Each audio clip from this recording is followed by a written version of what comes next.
பகவதி படத்துக்கு ரீவென் எடுக்கும்போது கூட நீங்க சொல்லியிருந்தீங்க பகவதியோட கிளைமேக்ஸே விஜய் சார் வந்து சிஎம் ஆகுறது தான் அப்படின்னு. ஸோ நீங்க எடுக்க முடியாத சீன்லாம் இப்ப நிஜமாவே ஓடிக்கிட்டு இருக்குன்னே சொல்லலாம். ஸோ அதெல்லாம் பார்க்கும்போது உங்களுக்கு எப்படி சார் இருந்தது?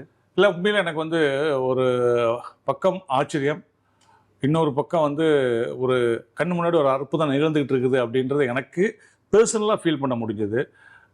ப்ளஸ் வந்து நம்ம வந்து அன்னைக்கு சீன் எழுதுகிறப்போ விஜய் சார் வந்து விஷயமாக பதவி ஏற்கிறாரு அப்படின்னு சொல்லி நம்ம வந்து பகவதி ஆகிய நான் அப்படி தான் அதில் கிளைமாக்ஸில் டைலாக் இருந்து அப்படி எழுதிட்டு அதுக்கப்புறம் நான் உங்களுக்கு ஏற்கனவே சொல்லியிருந்த மாதிரி அந்த நேரத்தில் நம்ம ரொம்ப கொஞ்சம் ஓவராக இருக்குமோ அப்படின்னு சொல்லி கிளைமாக்ஸை மாற்றி விஜய் சாரை கன்வின்ஸ் பண்ணும்போது விஜய் சார் அப்போ கேட்டார், நல்லா தான் இருந்தது இந்த கிளைமாக்ஸ் வைக்க வேண்டியதானே அப்படிங்கும்போது நான் சொன்னேன், இல்லை சார், நீங்கள் ஆக்ஷன் ஹீரோ மாறதுக்காக தான் நான் இந்த கதையை பண்ணேன்.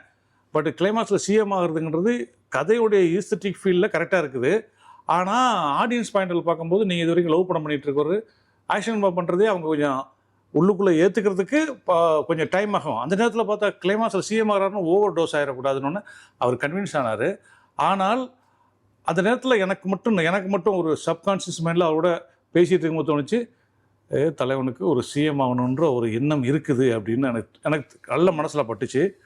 அதன் பிறகு நான் அவரோட கொஞ்ச நாள் தொடர்பில் இருந்தேன் இல்லையா, அந்த நேரங்களில் அவருடைய ஸ்பீச்சு, அவர் பேசுறது, அப்புறம் அரசியலை கூர்ந்து கவனிக்கிறது, அப்புறம் ரொம்ப வெகு சில நண்பர்களோட வந்து அரசியலை பற்றி பேசுறதெல்லாம் பார்க்கும்போது நான் கெஸ் பண்ணிட்டேன் இவர் வந்து நிச்சயமாக அரசியலுக்கு வருவார் அப்படின்னு. அதுக்கப்புறம் அவர் படங்கள்லாம் நீங்கள் பாடல்கள் பார்க்கும்போது எம்ஜிஆர் காலத்து பாடல்கள் பார்த்தீங்கன்னா வேறு விதமாக இருக்கும்.